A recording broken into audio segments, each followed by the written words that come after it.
આપણે એક બા છે, બાને પૂછીએ. બા, સવાર તમે ચા બનાવો છો? ચા પીવા જોઈએ, બરાબર છે.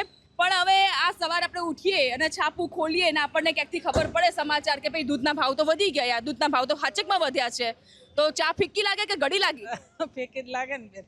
તો કેટલું આપણે તો બૈરાઓ છીએ, એટલે ગૃહિણીઓને કેવું હોય કે ભાઈ અમુક પૈસા આપણને મહિનો ચલાવવા માટે આપી દે, તો એ બજેટ કેટલું ખોરવાય છે? બધું એમાંથી પૂરું કરવાનું હોય એટલે બજેટ ખોરવાય જ છે ને.